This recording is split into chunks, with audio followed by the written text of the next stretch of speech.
All right, welcome to our first checkout of the stock market. It's Friday, April 3rd, around noon. I want to take a look at what's going on in the stock market today. I'm going to do a second short video to wrap it up when the stock market closes later tonight and see what happened. I thought today would be a good opportunity to tell you guys about what indices are, which are something that you can trade in the stock simulator. As you guys know, I'm really encouraging you to go all in on the stock simulator over the next few weeks, watch what's going on in the markets, and try to either continue to build your riches, which doesn't seem like any of us are doing particularly well yet, but I have faith it's going to turn around, or turn around your unmitigated disaster that was already going on. So either way, have a little bit of fun with it. And here's something you can invest in if you're interested, which are indices. We're going to talk about a couple main indices, being on one on the New York Stock Exchange and one on the Toronto Stock Exchange. But what are they really? Indices are portfolios of stocks from multiple companies. Instead of just buying a stock of one company, when you buy an index, you're buying a piece of stocks in about between 5 and 200 different companies. The point of an indice, or an index, I should say, is to monitor the market because it's made up of such a huge, diverse amount of stocks. Usually it increases when the market's strong and it decreases when the market's weak. So we can use it to see what's going on with the market, predict trends, and what's going to happen in the future.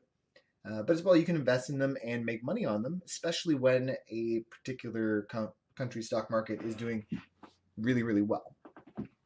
Buying an index on the stock market, as I said, is an investment like any other. You buy them with cash and you hold on to them for as long as you want until you hopefully sell them later at a higher value. And there's lots of different indices, but here's a couple common ones we're going to look at here. Let's start with the New York Stock Exchange Mains Index, which is the S&P 500. Now, I brought up some of the stats on this so we can fill this in, learn about what some of the stocks are that are actually in this index, and how the price has changed since the beginning of January. Because, I guess you shouldn't be too surprised how the price has changed. They're definitely both gone down. Looking at the S&P index here, I have on January 1st of this year, it was at $3,230 and 78 cents at the very end of the year, and it's currently at $2,480 and 99 cents. That's pretty rough. That's quite the drop. Looks like we've lost about $800 or so per stock, or per index, I should say. So anyone that's owned that, or that owns that rather, anyone that owns that has lost a little bit of money on it for now. But if they hold on their index, maybe it will come back up. What are some of the companies in the S&P 500? Well, you'll be surprised, or probably not surprised to know that there are a lot of really common, well-known companies, which are generally well-known companies that do well in the stock market are chosen to be part of indices to begin with. Looking at the list here, just to bring a few up, we have 3M, which is the company that makes tape and all sorts of stuff like that. We got Amazon's in here, which probably shouldn't come as too much of a surprise. It's a pretty strong company there. Cisco Systems, which makes all sorts of tech equipment, Wi-Fi equipment, things like that. Very big in the States. We've got ExxonMobil. I'm sure you've heard of them, if at least for the Exxon Valdez. I saw Ford in there. Let's go a little bit lower in the list here. We got Xerox. Now, this index is a little unique because it does have 500 stocks, hence the name. Now, in Canada, we have indices as well. On our stock market, which is the TSX, or Toronto Stock Exchange, we have the S&P TSX Composite, which is made up of Canadian stocks instead. On January 1st, the price of the TSX, or S&P TSX, was $12,899. Price of the index on January 1st would have been 31 $17,099 and 95 cents. But it's currently at $12,897.03. So, I mean, we've basically gone down here by about $4,000, a little bit more. which is a pretty big chunk of that, just like here too. This is approximately a 25% decrease. This is also about a 25% decrease. If you see what those numbers work out to there. So the Canadian American markets really are very connected. These two indices made of completely different stocks are basically performing in approximately the same way. What are some of the common Canadian companies on here? Well, let's take a look here. So the first one that pops to mind is Aecon. You might not be familiar with Aecon, but they do a lot of aluminum manufacturing and things like that. We got Air Canada. Probably Cineplex is in here. Make sure that you guys can actually see that. No, you can't. Let's move that up. Hot Corporation. Make cola, I think. Manulife is in here.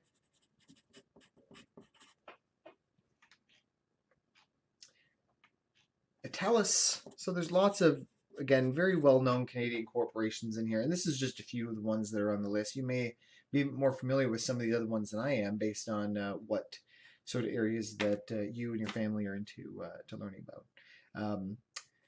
Just a quick analysis of the market for today. Obviously, the markets haven't been doing great over the last little while. Seems like all the markets took a nice little jump up there at the end of March, but have kind of settled back down to where they were before, both in Canada and the States. Obviously, coronavirus is having a massive impact on economies of not just us, not just the States, but really the entire world around. So looking at how today's going on these indices to get an idea of how the markets are doing in general, both the S&P 500 and the S&P Composite in Canada have dropped pretty considerably since the beginning of this morning. I think that, especially in the case of us in Canada, concerns over the extension of being out of school, further closures to what were once considered essential services that are going to be apparently announced possibly later today. Maybe it's being announced as I speak. And I think that's putting a lot of unease in people in the market. I know in the States, things in the last few days have really exploded down there as far as the number of coronavirus cases. And now they have, at least last I heard, more cases of the coronavirus there than the next two countries combined. I'll be back at 4 o'clock or later sometime this evening to look at where the markets ended up today and check out a couple of stocks that are doing particularly well or particularly poorly at this time. Might give you some ideas of stuff to buy. Thanks for sticking with me this whole time. Hopefully we will be talking online soon about course content. Stay safe. All right, so I lied a little bit. I said yesterday that I was going to do this on Friday, but it's Monday morning, and I decided to do a quick recap at this point of how the markets went this week. There was a little bit of news to talk about. So there's going to be lots of links provided. I suggest you check out some of the links, see some of the stats that I'm going to be talking about here, and consider how these might affect the stock market going forward next week. You got all weekend to plan and check the news before the markets reopen, and hopefully you'll have some good ideas on how to turn things around after that. So the first thing I want to look at was how the S&P 500 and the S&P TSX Composite went down, and as you kind of probably expect, I'll throw the graphs up there.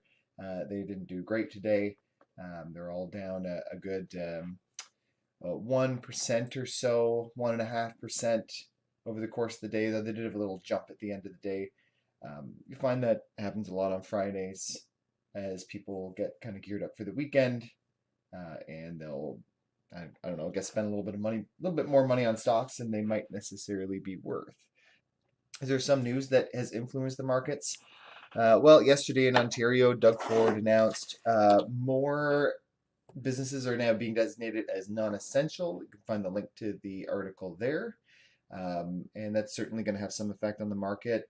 Closing some construction businesses is going to have a domino effect on the supply chain of those businesses. For instance, if places aren't building houses anymore, they're not going to have as many orders in stores for wood and other building supplies. So I think we're going to find a little bit of a a cascading effect of these closures. As one thing gets closed, we're going to realize another area or industry probably could be designated non-essential as well. Also yesterday, the government released basically the worst case scenario number of cases and fatalities for coronavirus in Ontario. And the worst case scenario is pretty bleak. He said it could be up to 15,000 casualties over the course of the coronavirus outbreak at the worst end, though they could be potentially worse. The market's very sensitive to how people feel about the future, and these are the kinds of things that give people pause about buying stocks, buying products, buying investments, because the future is uncertain. So I certainly understand why governments around the world want to keep very bleak numbers from the people to avoid mass panic, but I mean, I do appreciate the honesty, that's for sure. And then this kind of topic keeps coming up, especially in the United States, with these pundits going on the radio and saying, oh, old people are willing to put their lives on the line to save the America that we all love. And, I think it's very short-sighted, because if we don't focus on saving the people over the economy, then when the tragedy's over and we go back to what may or may not be normal life, there's not going to be as many people to buy things, and therefore the economy is going to suffer in the long term. Um, so, in my opinion, we should be focusing entirely on saving the people, making sure people are safe, making sure people are following proper social distancing procedures, and so that we can spend as little time in this whatever you want to call it world that we live in right now. I want to look at two specific industries this week regarding how it's being affected, especially by the COVID panic. The first thing I want to look at was crude oil, which I'm sure gas prices are pretty um, well discussed topic right now, maybe in your homes, maybe with your family. We're kind of getting back to the day where I remember in the 90s where gas prices at the pumps were like 60 cents and people were complaining that was really expensive. It's almost laughable now looking back on it how much gas prices had increased. But with an incredibly huge dip in demand for gasoline, the prices have also followed suit. Different countries in the world have different employment standards and also minimum wages and expected wages of employees working those industries. Now, I'm looking at 2016 numbers when there was a huge decrease in the cost of actually producing a barrel of gasoline. I'll post a link to where I got my data here, but it was from the Wall Street Journal. And I'm looking at, let's just make a comparison to these four countries here. We've got Canada, who appears, it seems that we spend approximately $26.64, at least in 2016, to produce one barrel of gasoline. Iran has some of the lowest costs at only $9.08 per barrel. Obviously, minimum wage is not really a huge thing out there. So the companies can kind of exploit their employees a little bit more in certain parts of the world. Number here, I've got 23.35. So they're pretty comparable to us, which shouldn't really come as too much of a surprise. Oops. That their production costs are about the same as us in Canada. And the most expensive one on the list here is actually the UK, which costs $44.33 to produce one barrel of oil. The problem is a barrel of oil is a barrel of oil is a barrel of oil. And when you go to the market to sell a barrel of oil, what you're going to find is that what the market's willing to pay for a barrel of oil doesn't really matter where it comes from. So the production costs here put oil companies in the UK at quite a disadvantage because they have to sell it for a much higher price to be able to get the same amount of profit. Whereas in Iran, the price on a barrel of oil can decrease pretty low before the issue of the production cost being too much to be offset by the revenues is going to really help out. So I'm looking at the cost on gasoline on barrels of oil right now.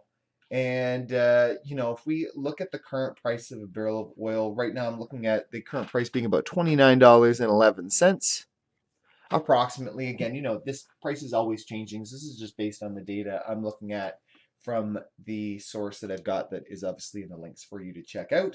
and at $29.11 a barrel. That puts Canada and the USA in a very low profit margin. The UK at this point is making oil and selling it at a loss, and countries like Iran, where the cost on a barrel of oil is very low, are at quite an advantage right now in getting their foot into the market. Um, because they're making almost $20 a barrel, as in Canada we're only making about three, so we have to do quite a bit more work to be able to reap the same profits as a country like Iran, where the production costs are a lot lower. And I think what this means for the industry overall is that you're going to see countries where the cost of making a barrel of oil is very low thriving throughout this, whereas other countries where the cost is considerably more, you're probably going to see them pull back production a little bit, especially since it's just not as profitable of an industry now. But of course, remember, demand is very low, and when demand goes down, the price also tends to go down for products, especially like typical products like oil that are kind of embedded in our day-to-day lives. The last thing I want to look at was the very interesting announcement yesterday about 3M. And Donald Trump announced yesterday that he was putting a halt to 3M selling masks and the N95 masks and other life-saving devices to Canada. And I was curious how this would affect 3M's stock price, because it seemed to draw a lot of anger from not only Canadians and the Canadian government, but also some American sources as well, that thought that this was just a very poor strategic choice as far as trying to get something out of what should be a very close ally, and someone that we should have invested interest in each other doing well. So I brought 3M stock price up here from about the last week. It looks like it starts about March 30th and goes till yesterday, April 3rd. And the announcement was made sort of mid-afternoon on Friday, April 3rd. And you'll notice there wasn't a huge move in the stock's price. So on Monday, which would have been Monday, March the 3rd, the stock price was at $132.25. As I said, that seems like a really good number, obviously, because it's in the hundreds, but you always want to look at what the trend is and where it's going. So we need to see what the stock price was on Friday, and it appears we've got 133.79. So in fact, despite that announcement, 3M stock price didn't really make a lot of movement right now. A company like 3M is in a unique position to alter its business model to meet the needs of what's going on right now. So I have a feeling that because their products are very important, their stock is probably going to stay around the same price throughout the crisis. That means it's going to be hard to make a lot of money on this stock potentially, but at least it's a fairly solid investment that you're probably not going to lose a lot of money on.